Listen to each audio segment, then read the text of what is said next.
आप जानते हैं, भारत में एक ऐसा शहर था जो 4500 साल पहले समंदर से व्यापार करता था, जहां जहाज आते जाते थे, बाजार गूंजते थे, मोती चमकते थे और लोग अपने समय से बहुत आगे की जिंदगी जीते थे। उस शहर का नाम था लोथल। ये कहानी शुरू होती है गुजरात की धरती पर, भोगावो नदी के शांत किनारे, जहां सुबह की धूप नदी पर पड़ते और पानी में जहाजों की परछाइयां चमक उठती थी। लोथल में हर दिन एक त्योहार की तरह होता था। कहीं मोती तराशते कारीगर, कहीं अनाज सुखाती महिलाएं, तो कहीं बच्चे मिट्टी के खिलौनों से खेलते दिखते थे। बाजार में दूर देशों से आए व्यापारी अलग अलग भाषाओं में सौदे करते थे। कल्पना कीजिए, आप उस समय लोथल की गलियों में चल रहे हैं। आपके सामने एक विशाल डॉकयार्ड खड़ा है, जो दुनिया के सबसे पुराने बंदरगाहों में से एक है। जहाज उससे जुड़े नहरों से होकर समंदर तक पहुंचते थे और भारत का सामान दुनिया तक जाता था। लेकिन यह अद्भुत शहर हमेशा छिपा रहा, जब तक कि 1955 में भारतीय पुरातत्व विभाग के वैज्ञानिक SR राव ने यहां खुदाई शुरू नहीं की।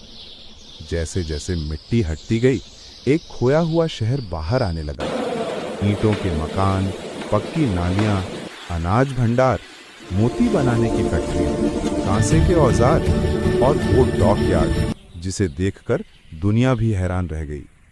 खुदाई में मिले मोती, मापतौल के पत्थर, सुंदर बर्तन और अनाज के दाने बताते हैं कि लोथल के लोग कितने कुशल थे।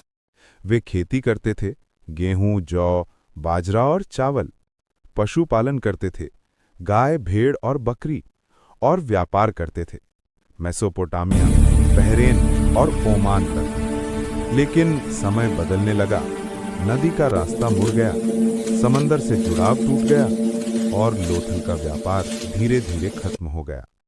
जो डॉकयार्ड कभी दुनिया को जोड़ता था, वो सूखी धरती बनकर रह गया। धीरे धीरे ये शहर वीरान हो गया और मिट्टी के नीचे सो गया, सैकड़ों सालों के लिए।